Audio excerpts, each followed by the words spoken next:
الحمد لله والصلاة والسلام على رسول الله وعلى آله وصحبه وسلم تسليما كثيرا.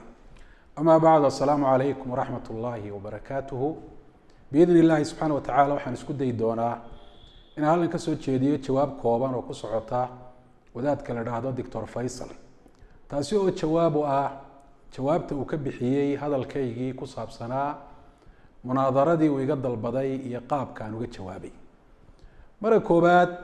waxaan jecelahay in la fahmo masalada wadaadku uu soo bandhigay in laga doodo, aniguna aan uga jawaabay. aan idhina iyada ayaan lagu koobin munaadarada iyo dooda. waa masalada ku saabsan urur diimeedyada qaabka dawladda u dhisan ee dadka muslimiinta ay ku qaybsamayaan, tafaruqi keenaya, mararka qaarkoodna dagaal iyo fitnaba sababaya. arrinkooduna aanu ku koobnayn dacwad iyo khayr dadka lagu dhex faafiyo qura, waxyaabo kale oo tiro badan ay la socdaan dacwaddaasi dheeraad ka ah. madaxweynayaasha leh ay leeyihiin in la maqlo oo la adeeco ayaa waajiba. waxaa saasoo kale lala geli karaa cahdi ama baycada, waxaa loo yaqaano ballan baa lala geli karaa, oo laga yaabo inuu yahay nin wadanka qofka muslimkii uu ku nool yahay aan joogin bay wadanka la jooga, inuu ka taliyo isagu madax uu ka yahay hadalkeeda daa'im. intaasi waxaan u dhaafayaa Dr Faysal jawaabta uu soo bixiyay waxay tahay inaan anigu diiday munaadaradii. arrintaasina aad iyo aad buu ugu celceliyay, hadallo aan habboonaynna u isticmaalay oo dadka culimada ah iyo ducaadda iyo dadka cilmiga dalba ee dadka tusaalaha iyo hormoodka u ah inay ku hadlaan oo ay ka soo fulaan aanay fiicnayn. munaadarada siduu isagu u dhigay anigu ma diidin, kamana cararin, albaabadeedana ma xidhin. munaadarada waan ogolaaday, waanan ku soo dhowaaday, albaabadana waan u furay.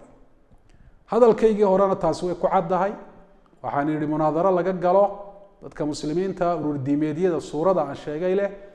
ma laga dhex samayn karaa mise lagama dhex samayn karo, iyo masaa-isha kale urur diimeedyadu ay ku khaldan yihiin, shareecada islaamka ay ku khilaafsan yihiin, culamaa u dacwa salafiya diyaar bay u yihiin. warkaasi af buuxa ayaan ku idhi. waxaa kaloo intaasi aan raaciyey weliba ciddii munaadarada nidaamin lahayd iyo meeshii munaadarada lagu qaban lahaa weliba, oo anigu aan iqtiraaxay ama aan soo jeediyey inay noqoto meel ballaadhan oo dadku ay isugu iman karaan, khayriyada iyo beerta xorriyadda, meelahaasi ayaan si gaara u carabaabay. anuu weliba raaciyey qolada aan soo jeediyey inay dooda nidaamiyaan oo iyagu ay xakam iyo nidaamyaal ay ka noqdaan, meel kaleo ka habboon hadday u arkaan inay u wareejin karaan. waxa qura hadalkayga ku jiray wuxuu ahaa Dr Faysal isaga si gaara anigu ula doodi maayo, culamaa u dacwa salafiyana si gaara ulama doodayaan. waxa weliba intaasi la socotay Dr Faysal hadduu isagu soo raacayo ay ku soo darsanayaan urur diimeedyada madaxdooda iyo mashaayiikhdooda, aanu dooda diyaarka ula nahay ha ku soo darsadaan, oo annagu xaq uma lihin inaanu ka reebno aanu idhaahno isaga la doodi mayno. laakiin waxaan idhi isaga si gaara ula doodi mayno. Dr Faysal hadalkiisan dambe hadalkaygii siduu ahaa dadka uguma soo wada bandhigin. intaasi uu ka reebay odhanaysa Dr Faysal uu dhinacooda ka soo gal haddii uu kugu soo darsadaan, kumana diidayno annagu, laakiin adiga si gaara kuulama doodayno. wuxuu yidhi uun doodii wuu diiday Berbaraawi, oo inaan idhi Dr Faysalow haddaad xaggooda ka soo gelaysay hadday kugu soo darsanayaan annagu waxba kama qabno. arrinta noocaasiya dadka uu ka daahay umanu soo bandhigin. waxaanu isu sawiray Dr Faysal inuu yahay nin isaga laga baqanayo. haddii isaga laga baqanayo ma dhacdeen in la yidhaahdo dhinacooda ka soo gal, oo qofka kelidii laga baqanayo iyadoo kuwo kalena ay la socdaan qofku ma soo hor fadhiisto, uma babac dhigo. adigoo la socda rag kale oo mashaayikha oo culimo ah oo madaxdii ururada ah ayaabaanu diyaar kuu nahay, oo urur qura aad wada matalaysaan ama dhowr urur oo kala duwan aad kala matalaysaan. adigoo qura sidee aanu kaaga baqan karnaa ama aan uga masuugi karnaa inaanu kula doodno? waxaa la isweydiin karaa maxaad ku diiday si gaara Dr Faysal inaad ula doodo maadaama adiga si gaara uu ku codsaday? hadalkayga hore waxaan ku sheegay arrinta noocaasi inay asbaab leedahay. asbaabtaasoo aan sheegay inaanay waajib ahayn markaa inaan sheego, laakiin hadda waxaan ku khasbanahay asbaabtaasi wax ka mida inaan sheego maadaama asbaabtii xaqiiqada ahayd mid aan ahayn Dr Faysal uu ku sheegay sababtan u diiday in isaga si gaara aan ula doodo ama culimada dacwa salafiya ay ula doodaan asbaabtaasi waxa kow ka ah waxay aniga ila muuqatay wal ilmu inda Allah Dr Faysal doodan uu ku soo celcelinayay ama teedka badan uu hayay haariga uu ku yahay inuu ujeedo ka leeyahay ujeedada uu ka leeyahay waxa kamid ah inuu isagu ku soo caanbaxo sida rag horaba culimo waaweyn oo ay la doodeen oo soo hor fadhiistay ay ugu soo caanbaxeen waxyaabaha taa aan u daliishaday ama tusinayna waxa kamid ah rag waaweyn oo culimo ayuu yiri hay soo fadhiistaan oo aan la doodo markii culimo kale iyo rag kale oo mashaayikha iyo talabatul ilm iyo arday ay yiraahdeen nala doodna uu diiday taasina waxa ay tusinaysaa inuu isagu cid gaara uu doonayo haddana hadalkiisa bay ka caddahay waxa la isweydiin karaa Dr Faysal masalada in lagala doodaabo ayuu doonaya cidda kala doodaysa cidda doonaysa ha noqotee mise wuxuu si gaara u beegsanayaa u haystaa hadda marka waqtiga la taagan yahay Berbaraawi hadalkiisa ayay ku caddahay anigu adaan dooda ka dalbaday anigu adiga ayaan ku doonaya anigu adiga ayaan ku magacaabay waxa isweydiin leh sababta ilaa waa mas'ala diiniya soo isaguba sheegay oo dadka muslimiinta oo dhan u furan inay ka doodaan maxay tahay sababta uu qof gooniya uu magacaabayo ama uu carabaabayo arinta noocaasiya waa laf ay timir ku jirto dadkuna way fahmi karaan asbaabta waxa kamid ah anu waxaan ku qanacsanayn Dr Faysal inuu leeyahay aqoontii iyo waay aragnimadii dooda noocaasiya uu kaga qayb gali lahaa asbaabta waxa kamid ah Dr Faysal isaga la soo taagan anu cidna matali maayo masalada ku saabsan axzaabtan diiniga ah iyo ururadan dad baa isku khilaafsanaa culimo ka doodi jirtay oo isku radin jirtay magacyada dadkaasi ay kala leeyihiin midna anigu matali maayo gooni ayaan u socdaa buu leeyahay Dr Faysal marka anagu waxaan qabnaa mas'aladu say ku soo afjarmi kartaa inay tahay in dadka macaniyiinta ay khusayso ee rudiimeedyada arrimahooda ay ka go'aan cilmi ahaan iyo maamul ahaanba doodu inay dhex marto ee iyagu gar qaadan karo oran kara masaladaasi waanu ka noqonay rudiimeedkii wixiina waanu iska daynaynaa ama bas iyagu gar heli kara laakiin qof isagu kelidii iska socdo la cidnaba ma matalo hadii laga gar helana rudiimeedyadii ay sidoodii u jirayaan oo dadkii watay ay sidoodii isaga wadanayaan oo ay oranayaan annaga marka hore inuu matalahayn manaanan soo dirsan annagu maslaxad iyo munaasib umaanan arag in isaga dood lala galo asbaabta waxa kamid ah Dr Faysal iyadoon dood ba la gaadhin waxa la isla meel dhigi kari laayahay maxaa horta laga doodaya waxa la isla meel dhigi kari laayahay halkee dooda lagu qabtaa waxa la isla meel dhigi kari laayahay masaa'isha laga doodaya waa kuwe hal mas'ala yaa la dhaafin buu leeyahay oo mid kale mid labaad iyo mid saddexaad iyo mid afraad toona yaan lagu soo darine doodu taasoo quraha ku koobnaato waxa asbaabta kamid ah Dr Faysal waxa dadkoo dham ay arkayaan oo hadalkiisa ka muuqatay iyadoo doodba aan la gaadhin xanaaqa iyo qaabka u hadlayo jeeska aflagaadada iyo meelka dhaca faraha badan marka la soo hor fadhiisto qofka iyadoo la isba gaadhin oo iyadoo meel kala duwan la joogo saas u hadlaya talo marka la soo hor fadhiisto sidoo u hadli doona yaa si xakamayn doona marka kelidii dhinacu ka soo jeestay uu noqonayo qofka doodaya cid kale inay garabkiisa soo fadhiisato oo qabata oo aamusiisaana haba yaraatee aan la socon marka la eego qaabka isagu arinta u dhigaya Dr Faysal wuxuu daliil uga dhigay inaan anigu dooda iyo munaadarada diidanahay arrimihii anigu aanu arkayay inay yihiin kuwa aan ku soo dhaweynayo dooda waxa kamid ah wasaaradda awqaafta inaan idhi ha nidaamiyaan dadkii hadalka la socday waxa ay maqlayeen Dr Faysal cid doodaasi tartiibinaysa oo nidaaminaysa isagu mu sheegin manuu soo bandhigin oo muu ikhtiraacin oo muu soo jeedin anigu wasaaradda awqaafta ayaan soo jeediyey in iyagu ay nidaamiyaan waxaan soo jeediyey meel barxad weyn leh oo dadku ay isugu iman karaan oo dooda lagu qaban karo waxaan soo jeediyay in la helo cid amniga sugta waxa iska dabiici oo qof kasta oo aqli leh uu fahmi karaa marka dad iskhilaafsan meel ay isugu yimaadaan inay rabshado ay dhici karto oo arinta noocaasina dhibaato ay keeni karto oo dadkii iyagu yiri waanu doodaynaa noo soo shira arinta noocaas mas'uuliyadeeda ay xambaarayaan oo iyagu ay noqonayaan kuwa sababay waxa meeshaasi ka dhaca waxaan soo jeediyay anigu mas'aladan oo quraynaan dooda ku saabsanaan anoo waliba ku sameeyay Dr Faysal inuu leeyahay waxaan dooda u rabaa oo ugu xiiqayo haari aan ugu ahay si khilaafkan loo soo afjaro looga raaxaysto looga nasto marka hal mas'alo hadii khilaafkeeda laga nasto 10 mas'alo kale ka badan ka yarna khilaafkeedu wali uu taagan yahay ma waxba la qabto la soo kordhiyay khilaafkii miyaa la suuliyo meesha laga saaray si khilaafkii wali sidiisa ayuu taagan yahay qof kasto aqli leh taa uu fahmi kara arrimaha noocaasi ah waa arrimahan anu ku soo dhaweynayay dooda waxaana iga ahayn aniga soo jeedin qofku uu khilaafi kara isagu soo jeedin kala ayuu yeelan kara labada qof ee doonaya inay doodaan ama cidda doonaysa inay doodaan laba midkood un bay noqonaysaa sida qof waliba uu fahmi karo aqoon iyo aqli leh inay iyagu isku waafaqaan cidda doodaasi nidaaminaysa ama xakam ka noqonaysa meesha lagu qabanayo waqtiga la qabanayo waxa laga doodayo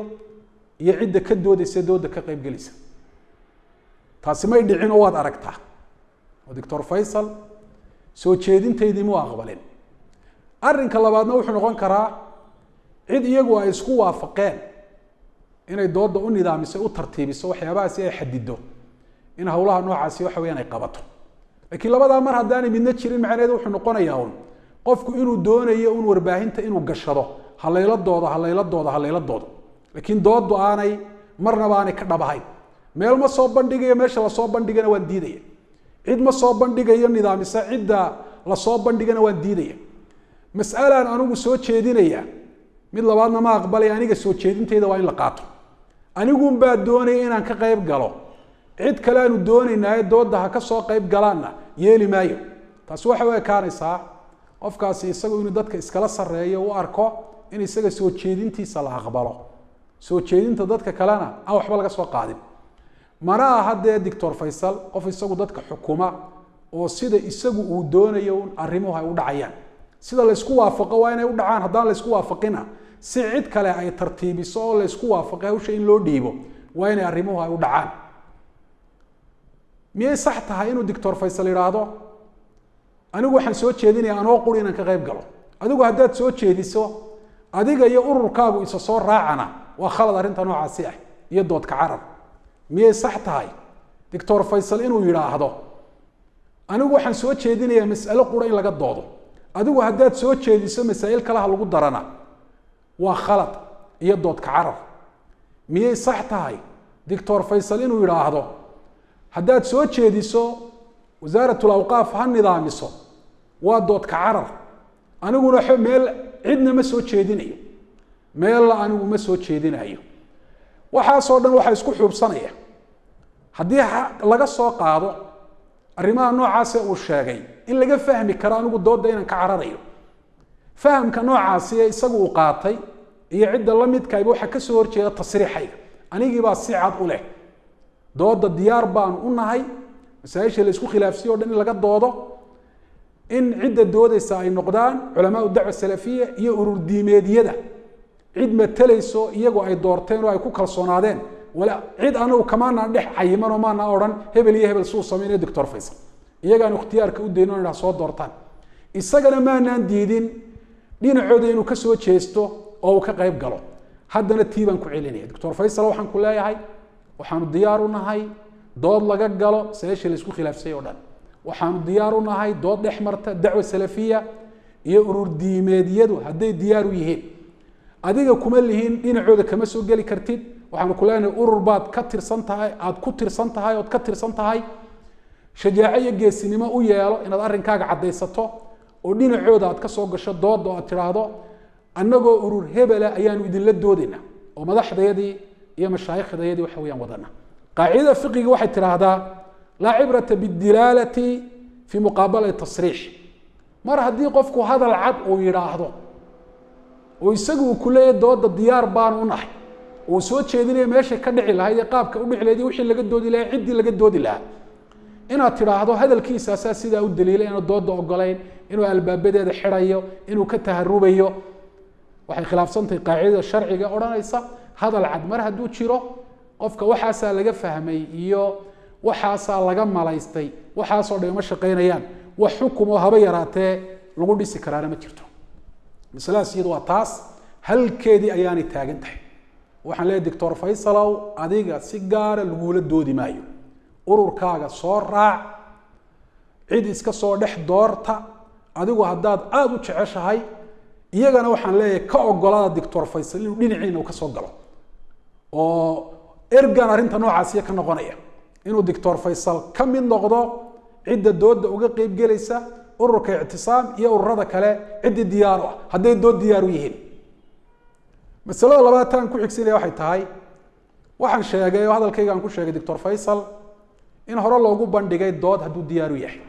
laakiin cid gaar isaga ay u calaamadsaneed uu doonayay dadkii u soo bandhigayna uu diiday arinta noocaas wuxuu yiri